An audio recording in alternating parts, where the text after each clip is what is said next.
hukumannya ya bisalah diatur sedemikian rupa mungkin ya, sehingga akhirnya tidak ada ketakutan sama sekali.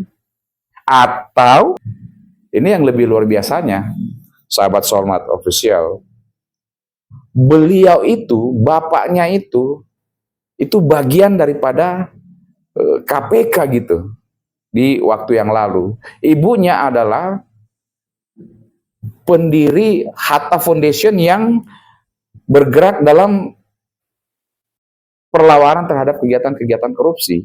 Sistem membuat dia mau tidak mau harus berada dalam lingkaran korupsi ini.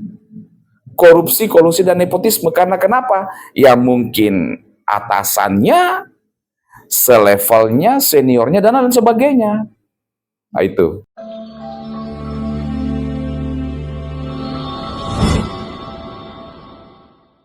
Berbicara tentang Bapak Nadiem Makarim, mantan Menteri Pendidikan ya, kita sama-sama ketahui sekarang bahwa per hari ini beliau dinyatakan sebagai tersangka dalam satu kasus korupsi yang nilainya juga cukup fantastis, sekitar 1,9 triliun. Ini luar biasa ya, nilai daripada korupsi ini ya. Sementara kita ketahui bahwa departemen atau kementeriannya adalah kementerian yang menaungi pendidikan, memberikan suatu pengetahuan kepada masyarakat bangsa Indonesia ini. Tetapi benar-benar sangat mengejutkan, membuat kita sangat shock ya. Apalagi ketika kita melihat figur dari seorang Bapak Nadiem Makarim ini ya. Beliau dibesarkan dari keluarga yang cukup berkecukupan. Beliau bersekolah di luar negeri. Kalau tidak salah lulusan Singapura, kemudian ambil S2 itu di Amerika, dan lain sebagainya seperti itu. Dan kemudian latar belakang orang tuanya ini yang lebih fantastis. Kita ketahui bahwa bapak beliau adalah seorang lawyer yang hebat, ternama. Demikian juga dengan ibunya, dan bahkan ini yang lebih luar biasanya, sahabat Solmat Official, beliau itu, bapaknya itu bagian daripada KPK gitu di waktu yang lalu. Ibunya adalah pendiri Hatta Foundation yang bergerak dalam perlawanan terhadap kegiatan-kegiatan korupsi. Nah, apa yang salah kalau kita menyikapi ini? Sehingga ini bisa terjadi. Oke, baiklah kita katakan bahwa mungkin ini belum terbukti. Betul. Tetapi tentu Kejaksaan Agung di dalam menetapkan Pak Nadiem ini sebagai koruptor atau sebagai tersangka daripada pelaku korupsi, tentu juga pasti berhati-hati. Beliau itu orang hebat. Beliau juga mantan pejabat, mantan menteri. Tidak mungkin segampang itu, pasti melalui penyidikan yang dalam gitu. Tetapi kemudian akhirnya tetap dinyatakan sebagai tersangka. Nah, di sini kalau kita bisa melihat bahwa menurut kacamata saya, ketika seorang itu menjadi pejabat, ada dua hal.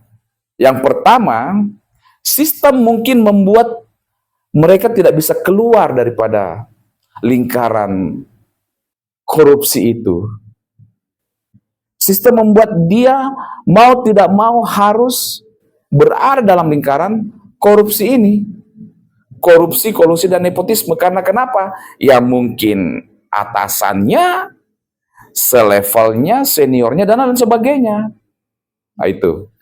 Dan ketika ini sudah susah untuk dilepaskan, terlepas daripada sistem ini, karena menjaga jabatannya dan sebagainya, seseorang itu bisa akhirnya terjun ke dalam pusaran daripada korupsi itu. Yang kedua, kita bisa melihat bahwa seseorang tidak pernah ada rasa cukupnya. Ketika sudah menjabat, karakter itu akan keluar. Ya banyak atau ada peribahasa yang mengatakan ataupun ungkapan yang mengatakan bahwa untuk mengecek, mengetahui karakter kepribadian seseorang, kasih jabatan. Nah, mungkin ini yang terjadi pada beliau, pada Bapak Nadiem ini, bahwa ketika menjabat sebagai menteri, ini dugaan ya, saya disclosure, ini dugaan, seketika ya karakter greedy-nya itu, diduganya itu ya, kemudian keluar, merasa tidak cukup. Ya merasa mungkin ya akan dilindungi. Nah, ini juga mungkin berlaku bagi pejabat-pejabat yang lain, menteri dan lain sebagainya, merasa hebat, strong person, ya orangnya Bapak Presiden. Ya kemarin kita juga lihat ada yang seorang wakil menteri sering teriak-teriak di lapangan, sidak sana, sidak sini, wah saya ini orangnya Pak Presiden mewakili negara. But what happened? Ternyata ujungnya juga bagian daripada pelaku korupsi ini. Sebenarnya ada apa ini memang? Perlu revolusi karakter mental ini. Orang-orang yang diangkat menjadi pejabat atau apa yang salah? Apakah memang karena tidak ada kekhawatiran sama sekali bahwa ketika dia tertangkap, ya mungkin tidak ada efek jerak, hukumannya ya bisalah diatur sedemikian rupa mungkin ya, sehingga akhirnya tidak ada ketakutan sama sekali. Atau ya ini dugaan kembali, ya pasti saya bisa melewati ini, kok saya punya ini, kuat kenal ini semua segala macam. Nah ini nih semuanya nih. Itulah kenapa saya sendiri bersama dengan organisasi dan juga masyarakat yang lain, organisasi Gerakan Suara Keadilan Netizen, meminta, mendesak rancangan undang-undang perampasan aset tindak pidana ini segera disahkan. Ayo Pak DPR, Ibu DPR, Ibu Ketua DPR, Wakil Ketua, tolonglah ini semua nih. Efek jerak ini tidak ada sama sekali. Sudah hukumnya kadang bisa dipermainkan, hartanya juga tidak kemana. Apa yang membuat orang khawatir dengan korupsi? Para pejabat-pejabat ini nggak ada. Coba kalau hukuman mati, oh begini, mungkin orang worry-nya, waduh salah sedikit, hukuman mati, ya itu orang pasti mungkin khawatir. Atau ya kalau disahkan RUU perampasan aset ini, kekhawatiran akan dimiskinkan, luar biasa ketakutannya, sangat menghindari, menjadi suatu alat barrier untuk orang mau seketika berani mengajukan, melaksanakan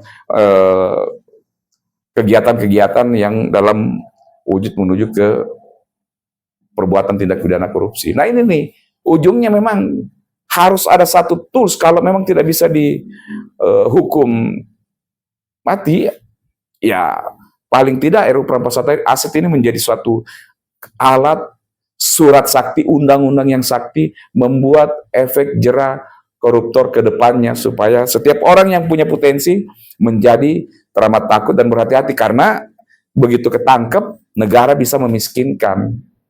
Nah ini kembali ke fenomena ini ya, fenomena terakhir ini yang terus ditangkap, tersangka, terdakwa, pelaku tindak pidana koruptor ini ya seperti ini, kita bisa melihat tidak ada ketakutan, efek jera, kekhawatiran ya kalau misalnya nanti ditangkap, ya contoh, mohon maaf ini belum diputuskan betul, masih diproses oleh kejaksaan nanti ya sebagai status terdakwa, dan akan dilihat apakah nanti beneran ditemukan dua alat bukti sehingga kemudian jadi terdakwa dan diproses secara hukum. Tapi kita melihat bahwa orang selevel Pak Nadiem yang sudah sangat hebat ya, kekayaannya mah udah luar biasa pasti. Orang tuanya kaya, dia pun juga kaya, pemilik daripada suatu platform yang bahkan sudah sampai ke IPO, ya Gojek ya, walaupun mungkin sahamnya sekarang sudah turun, tapi beliau adalah foundernya. Nah ini tapi bisa terjadi seperti ini. Ya betul, pre-assumption of innocence berlaku ya, bahwa sebelum dinyatakan ingkrah, beliau tetap harus kita duga tidak bersalah. Akan tetapi kita juga harus memegang bahwa ada aspek atau efek kehati-hatian daripada kejaksaan dalam menetapkan status tersangka. Di situ pasti sudah ada suatu tindakan pidana atau tindak pidana ya, baru kemudian ditetapkan sebagai tersangka. Kejaksaan tidak mungkin menetapkan sebagai tersangka kalau tidak ada tindak pidana. Jadi ya oke lah. Tetapi paling tidak ada suatu potensi yang telah ditetapkan oleh kejaksaan bahwa adanya dugaan tindak pidana. Oleh sebab itu kemudian ditetapkan sebagai tersangka. Nah, ini menjadi pembelajaran bagi kita semuanya, masyarakat Indonesia dan sahabat Solmat, bahwa ya ketika memang tidak ada suatu sistem yang membatasi ruang gerak seseorang pejabat untuk bisa memiliki potensi menjadi koruptor, maka itu akan terus terbuka. Ya, kita bersyukur di zaman Pak Prabowo ini benar-benar korupsi itu dibasmi, koruptor benar-benar dilawan. Tetapi ya sebagai suatu pakem, pola, pattern, ya resahkan segera RUU Perampasan Aset Tindak Pidana. Demikian dari saya, sahabat Solmat, terima kasih dan semangat.